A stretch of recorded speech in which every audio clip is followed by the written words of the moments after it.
நம்மளோட 5 minute maths சேனலை இது வரைக்கும் சப்ஸ்கிரைப் பண்ணாதவங்க சப்ஸ்கிரைப் பண்ணிக்கோங்க. கூடவே அந்த பெல் ஐக்கானையும் ப்ரெஸ் பண்ணிக்கோங்க. வணக்கம் ஸ்டூடெண்ட்ஸ், இந்த வீடியோவில் என்ன பார்க்க போகிறோம் அப்படின்னு பார்த்தோம்னா 9th ஸ்டாண்டர்ட் டேர்ம் 3 மேக்ஸ் எக்ஸாமுக்கான கொஷின் பேப்பர் தான். ஓகேங்களா? ஸோ இது வந்து இன்றைக்கி ஏப்ரல் 8 திங்கட்கிழமை நடந்த கொஷின் பேப்பர். ஒரு சில மாவட்டங்களில் இன்றைக்கி நடந்திருக்கு, ஒரு சில மாவட்டங்களில் இன்னும் நடக்காமல் இருக்குது, ஒரு சில மாவட்டங்களில் வந்து நாளை 10ஆம் தேதி அது போல் இருக்குது. ஓகேங்களா? ஸோ அதுக்காக வந்து மார்னிங் வந்து ஒரு வீடியோ போட்டிருந்தேன். யாருக்கெல்லாம் வந்து இன்றைக்கி நடந்திருக்கோ அதுக்கான ஒரு மாடல் கொஷின் பேப்பர் வந்து அந்த எக்ஸாமுக்கான கொஷின் பேப்பர் வந்து சென்ட் பண்ணுங்கள் அப்படின்னு சொல்லியிருந்தேன். நிறைய பேர் வந்து சென்ட் பண்ணியிருந்தாங்க.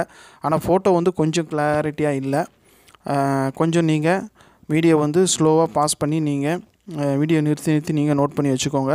ஸோ ஒரு மற்ற டிஸ்ட்ரிக்டில் இன்னும் நடக்கலை, அந்த ஸ்டூடெண்ட்ஸ் வந்து இந்த வீடியோவை வந்து யூஸ் பண்ணிக்கோங்க. ஒரு விஷயம் தெளிவாக சொல்கிறேன், தெரிஞ்சுக்கோங்க. இதில் இருக்கிற கொஷின் அப்படியே வருமா அப்படின்னு கேட்டால் நிச்சயமாக கிடையாது. ஓகேங்களா? ஒவ்வொரு டிஸ்ட்ரிக்கும் ஒவ்வொரு விதமாக மாறும். எல்லாருக்கும் இதே போல் கொஷின்ஸ் வரும் அப்படிங்கிறது சொல்கிறதுக்கு அப்படின்னு சொல்ல முடியாது. இது வந்து ஒரு மாடல் தான். ஓகேங்களா? இந்த மாடல் வச்சு நீங்கள் பண்ணிக்கலாம்.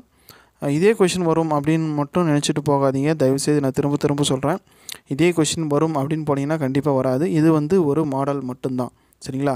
இது ஒரு மாடலாக வச்சு நீங்கள் ப்ரிப்பேர் பண்ணுங்கள். ஒரு சில டிஸ்ட்ரிக்கு நாளைக்கு இருக்குது, ஒரு சில டிஸ்ட்ரிக் வந்து வெனஸ்டே இருக்குது. ஓகேங்களா? ஸோ அந்த ஸ்டூடெண்ட்ஸ்க்கு யூஸ்ஃபுல்லாக இருக்கும். ஏதாவது டவுட்ஸ் இருந்தால் கமெண்ட் செக்ஷனில் சொல்லுங்கள். முடிஞ்ச அளவுக்கு நான் ரிப்ளை பண்ணுறேன். ஸ்டூடெண்ட்ஸும் உங்களுக்கான டவுட்ஸை வந்து நீங்கள் கமெண்ட்டில் வந்து நீங்கள் டிஸ்கஸ் பண்ணிக்கலாம், ஒருத்தர் டிஸ்கஸ் பண்ணிக்கலாம். ஓகேங்களா? திரும்பவும் சொல்கிறேன், இது வந்து ஒரு மாடல் மட்டும்தான். ஒரு மாதிரி வினாவாக நினச்சிட்டு நீங்கள் பாருங்கள். English medium question, Tamil medium வந்து இல்லை. ஓகேங்களா? இது வந்து ஜஸ்ட்டு மாடல் மட்டும்தான். திரும்ப சொல்கிறேன், இதே கொஷின் வருமா அப்படின்னு நினச்சிட்டு போனீங்கன்னா கண்டிப்பாக வராது. ஆனால் பார்த்துட்டு போங்க. இது வந்து ஒரு ஜஸ்ட்டு ஒரு மாடல், அவ்வளோதான். ஓகேங்களா? ஸோ பாருங்கள். ஏதாவது டவுட் இருந்தால் கமெண்ட்டில் கேளுங்கள். தேங்க்யூ ஃபார் வாட்சிங்.